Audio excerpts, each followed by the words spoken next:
translations and captions, please scan the QR code on the top of your screen. We'll be doing Q&As at the end of the workshop, so please leave your questions in the form being displayed at the top of the screen. During the workshop, we'll have 2 live challenges where you'll have a chance to win a $30 Go Gift gift card.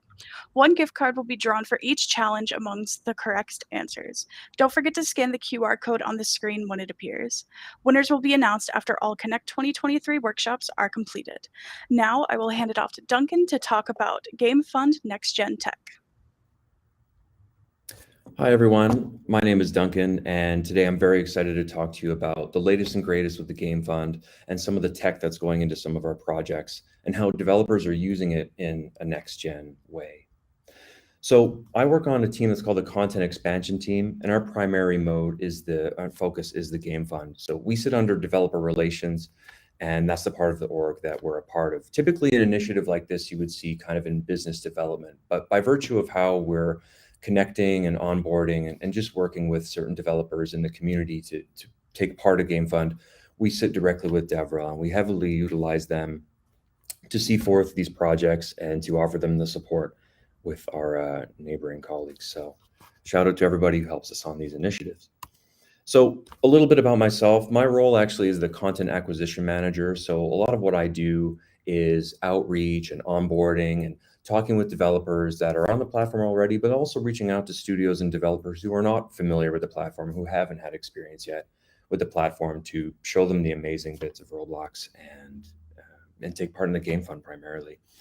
In my past, I've worked at EA Sports, Ubisoft, HTC Vive. The experience I have spans development, marketing, community, content, and partnerships, which is what I do now. And I can tell you without the shadow of a doubt, at Roblox, I'm having the absolute time of my life. So the Game Fund. So I want to touch on this a little bit to articulate this program to maybe those who don't know a lot about it. Effectively, what we're doing is we've created this initiative that's $35 million so that we can afford experiences that usher in what we would call next generation quality for visuals, for designs, using the latest tech and tooling that the platform has to offer to create experiences that otherwise wouldn't get made on their own to the degree of quality we really want to see through Game Fund. So it's very exciting to be a part of this initiative. The projects we've greenlit and are shipping right now are super exciting. So that being said, if you have an idea or if you have a project that you think would be deserving of game funding support, you can use this QR code right here. This will take you to the application portal, and you can enter in your project and your idea and the respective details, upload your pitch, and we'll take a look at it, and ideally we'll get back to you about it. So what I'm going to show you next actually is an early access showcase of a lot of the Game Fund projects that we've kicked off so far. I can't stress enough that this is not necessarily representative of final quality, but we're still very, very proud to show it off. So I'll play this video for you now.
Okay, so you saw a handful of projects there, And amongst them was a project I'm very, very proud of specifically. And I'm going to show you a handful of them today and dive into certain areas about them. But one of them is Primal Hunt.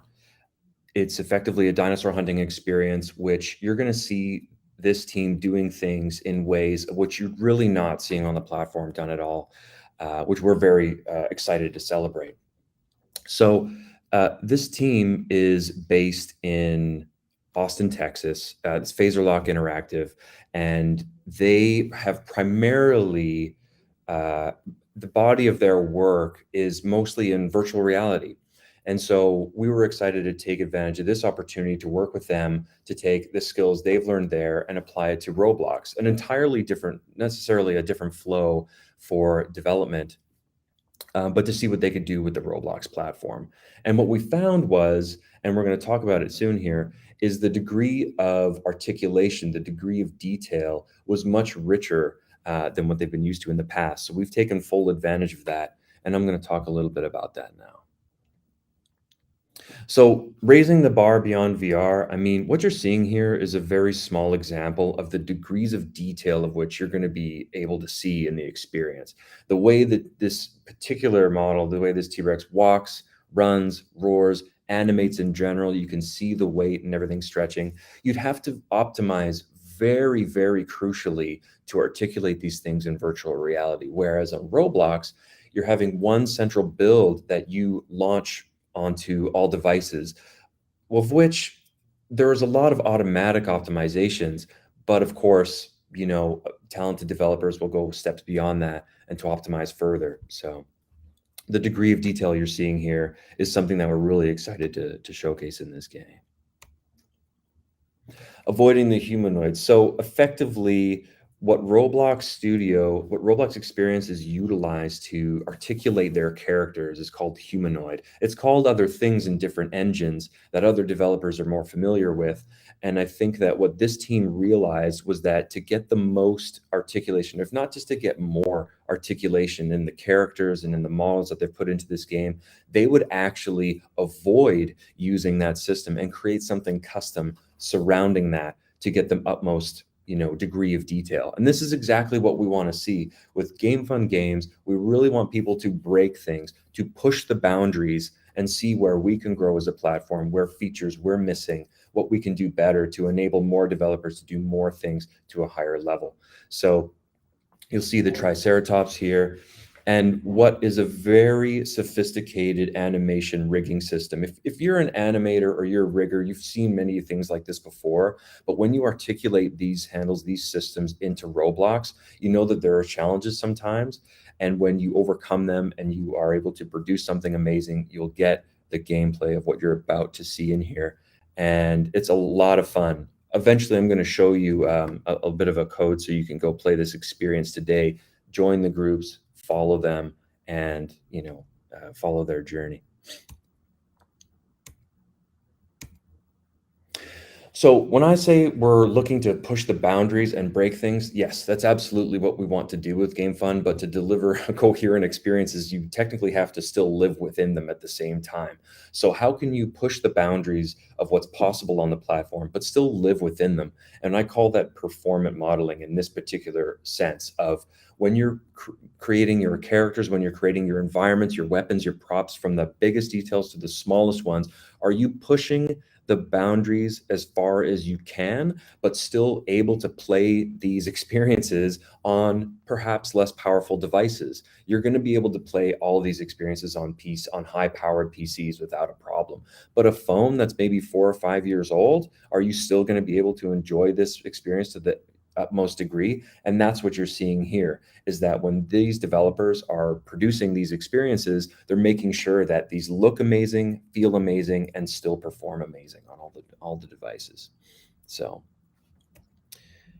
this game actually launches this month, and I'm crossing my fingers. The team is working very, very hard to hit that. You should absolutely follow them on their social handles that you see here and join their page. You can actually play it, join the group, play the experience, and follow along. What they're going to produce now is amazing, and the whole roadmap for what they're going to produce next is going to be great too. The next project is Frontlines. Now, if you haven't heard of this project, you've probably been living under a rock. As far as I'm concerned, this group barely needs an introduction, but they're one of the more proud projects that we have through GameFund. They're mainly based in LA, on the platform for a long time, and what's to come from this team is absolutely mind-blowing. And it's not just about first-person shooters and action-oriented experiences with these guys. The absolute ambitions for what they're going to achieve span far, far beyond that, and it's going to be very, very exciting to see what they produce after this. But for as far as this project is concerned, there's a plenty of details to showcase, of which I'm very, very proud to articulate. So first and foremost is the models. Now, what they've done to articulate the details, and I say articulate the details a lot because that's what we care about a lot on GameFund. But when you play a shooter on Roblox, or when you play a shooter that's of lower fidelity, it can still be fun. But when you play a shooter that's hyper realistic, that's nailed down all those gritty details, you're not only showcasing fully what the Roblox platform can do, but you're also, stretching the degree of what people think of Roblox and what it can and what it's possible, what it's capable of. So what they've done was they've made a custom, what I call, I guess, a supermodel of the skeleton, is particularly with the amount of bones in the hands, so they can actually do the animations with all the reloads and the shooting and all the actions that you see in the shooter that this is, uh, so that they can deliver the details that we wanted to see. So there's about 80 bones in total. So if you think about like the R6, and there's effectively 6 degrees of articulation there, the R15, 15 degrees of articulation, you could consider this practically an R80, if not more so. But that's how many degrees of articulation that are happening here. So I'm going to show you a little bit more about that in this video. And it's a very simple video, but it's effectively their animator tediously moving around the different little bits to ensure a high fidelity reload animation for, I believe it's the VAL gun. And the amount of detail is just absolutely amazing. We love to see this degree of articulation through our GameFund projects. And yeah, it's really, really great. And so the result of all of this work is what equates to a very, very high fidelity experience. Look at around and look at all of the different weapon reload animations that are happening, the specifics of all the pistol, the shotgun, the different machine guns, the sniper rifles. It's very, very amazing. And it's not just that they've soloed in this one area of detail. It's not just that this game is great and they have great reload animations or something like that. The texturing, the level design, everything about this experience is next level. So when you play it, it's not just one area shines and the rest is dull. Every area is considered, the looks, the feel, and even the sound. And so what I'm going to show you now is something that I'm not actually going to talk over, but it's actually going to it's going to showcase an example of the degree of brilliance that's being put into the experience you get on the experience that you hear when you play Frontlines. So what they're doing is they're creating a system of which when you fire a weapon, it's not just that you hear the gun fire, you hear it reverberate around the specific environment that you're in. And I'm going to showcase that example now.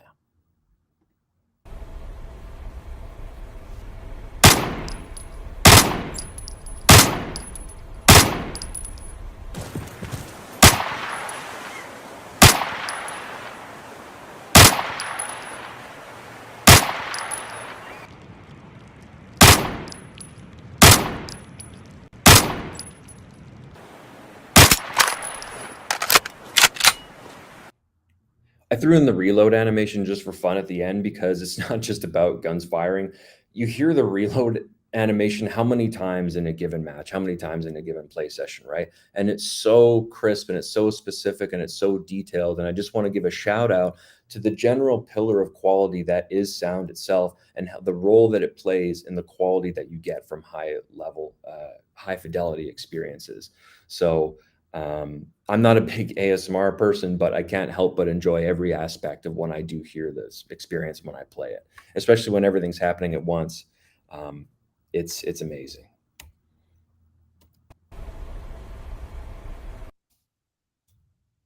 So this game is actually available now. It actually launched late in February, and we showed it off earlier in this year, and we show it off almost every chance we get. You should absolutely follow these guys on their social handles. I believe they actually have a subreddit too, but they update pretty frequently.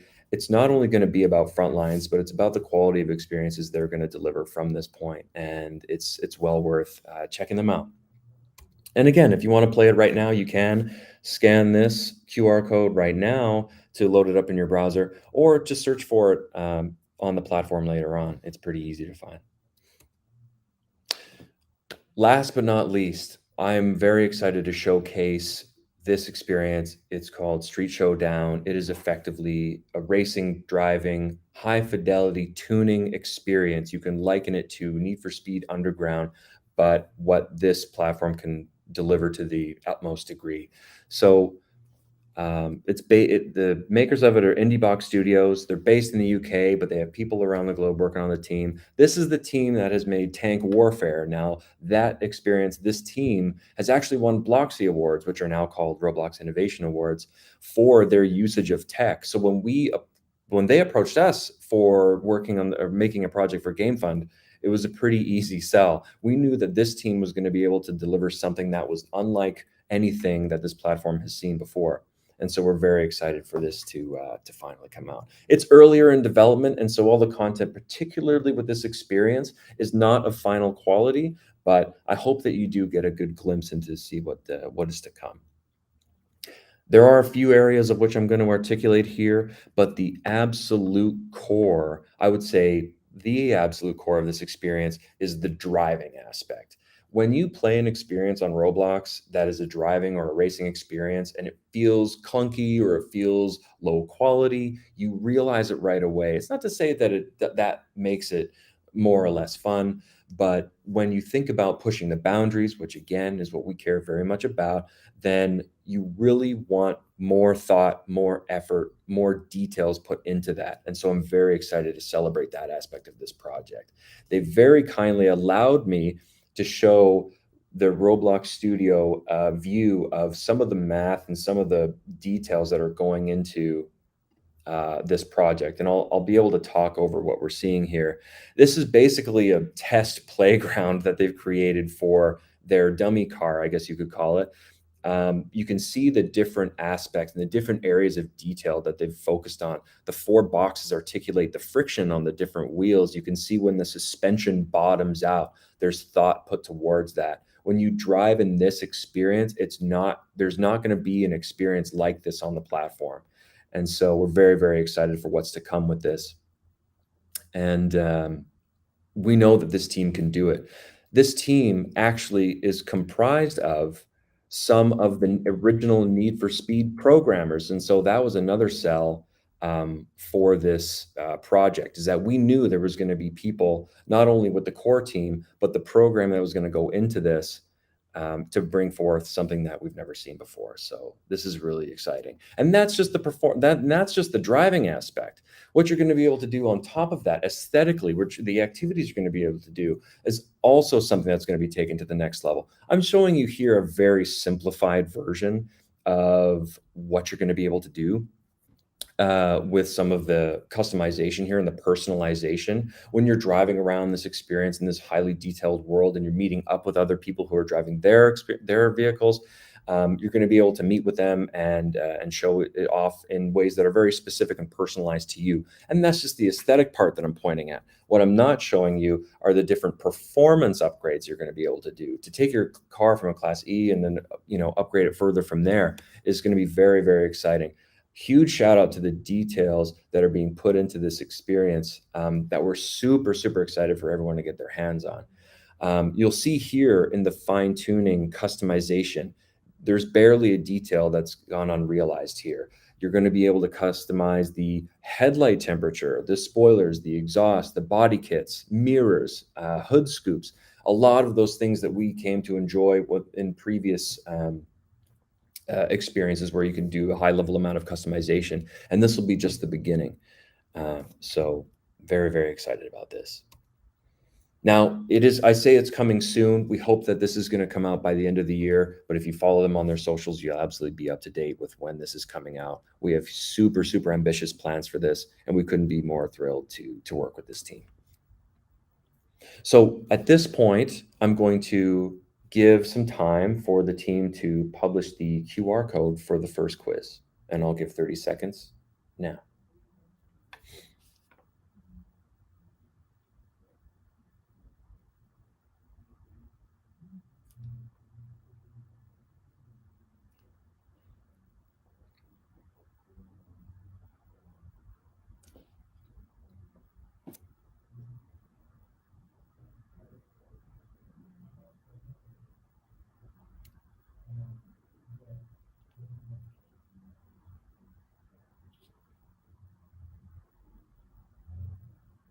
Okay, I think that was about 30 seconds anyway, so we'll go to the next one.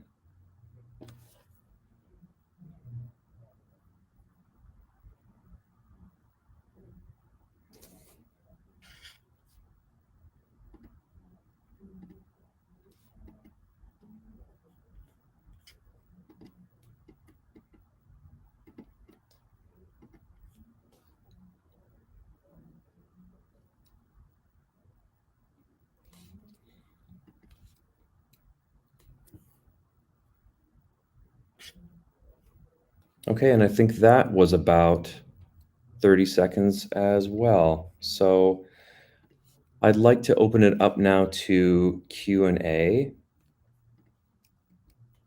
If my computer would stop crashing, that would be amazing.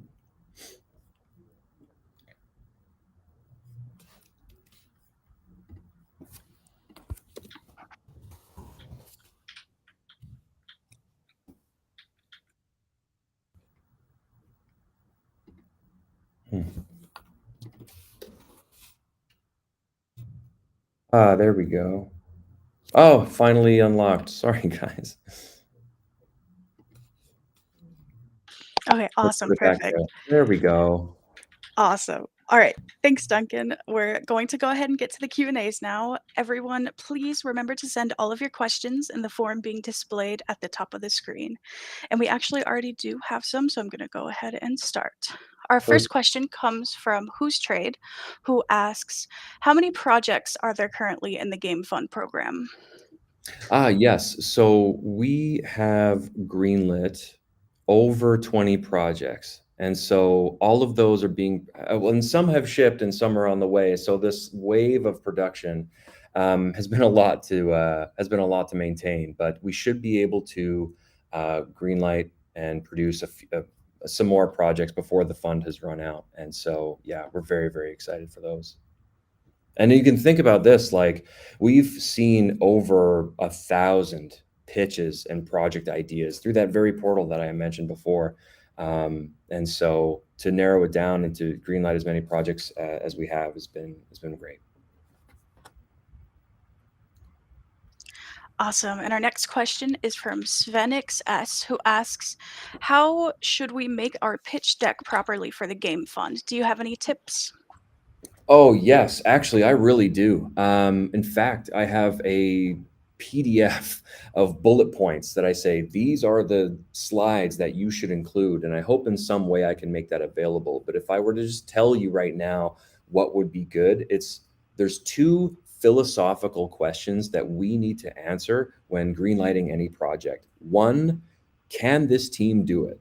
And two, should this game be made? I think I got them in reverse order, but it doesn't necessarily matter. If you prove through however many slides, however many pages you have in your deck that you can answer both of those questions with an absolute yes, you'll have a really good shot at getting our support. So things that we care about are how you're pushing the platform, or like what technology you're using. Are you going to use physics-based rendering, spatial voice? How is this going to be different than the experiences that are just coming out on their own? Furthermore, we're also trying to age up the platform. You don't necessarily need to make your experiences specifically for like the 17 to 24 crowd. We hope that the Game Fund experiences are available for a lot of people, but understanding the audience, and then, of course, understanding the cost and the timeline of the project. Um, there's definitely a Goldilocks zone for both of those things, but yeah, I'm happy to talk with anybody about those things. So I hope Awesome. that was helpful. Oh, sorry. Our next question is also from Svenix S, who asks, is there a deadline for when to submit our game fund applications? Well, I will say the sooner the better. The Game Fund started in July of 2021, and now it's July of 2023. And so the funding has been a set amount. And so we're going to keep green lighting projects until, that funding has been depleted. And we're almost getting to that point. I would say that, yes, there is always room to apply and show us your project, whether we fund you or not. I would hope that we're able to deliver some kind of support. Obviously, the most meaningful would probably be funding, but the sooner the better at this point, I would say. In the next few months would be probably pretty ideal. Awesome. Next question comes from Bantech, who asks, how large are the teams for Primal Hunt, Frontlines, and Street Showdown, and how long have each project taken to get to their current state from first getting accepted into the program? Oh, these are great questions. And on average, I would say the team size is about 12. And that doesn't necessarily always include that's usually the full time, I would say, group. And then, of course, these teams leverage contracted groups, such as artists or otherwise, to supplement their development. So when we say, can this team make it? We really are focusing on that core team, despite that they might be leveraging outside, contractors or whatever to deliver upon the project. How long have they been in development? Primal, they each have different answers.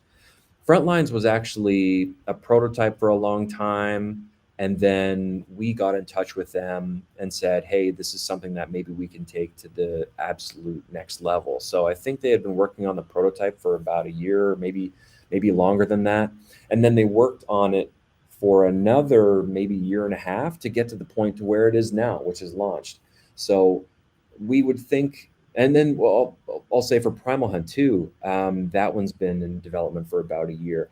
When we greenlight a project, of course, there's all kinds of things that you need to do after that. Like if we say yes on a project, like, okay, great. Now we have to make sure that the funding that we're supporting the project with is appropriate for how long this is going to take. And it's not always the exact same answer. What we try and do is make sure that the funding is appropriate for what they're set to achieve, the scope of the project, and it's never exactly the same answer. So, yeah, I hope that helps.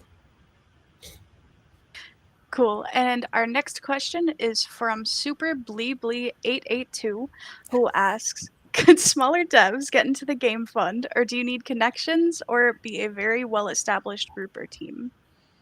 Hmm. You know, some groups on Roblox, even when really small, have done amazing things. So it really does come back to those questions where it's like, okay, your team is small. What are you setting out to achieve? Can you do it? Is it going to meet those like game fund standards? And so that's what we care about most. Your team being well connected is an absolute bonus because that's effectively going to add, more capabilities to staff your team or restaff your team if things change, or the resources that you're going to have at your disposal. And then I think the last question was about a established developer. If you're a brand new developer, it's more of a challenge because maybe you don't necessarily have a track record of success yet. Maybe you've made a series of prototypes, or maybe you have experience with the platform, but you don't necessarily have like that big hit yet. It's not necessary that you need a big hit to get game fund support, but it really helps the risk profile that we're taking on our side, knowing that your team is capable of delivering upon something. So I think when you ask about does the team need to be well established, you really just need to prove that you can do it. And previous successes are a big help for that. Awesome. And the last question we're going to do for now is from Sphenix S again, who asks, Oh, is there any way to reach you or the team to discuss game fund projects?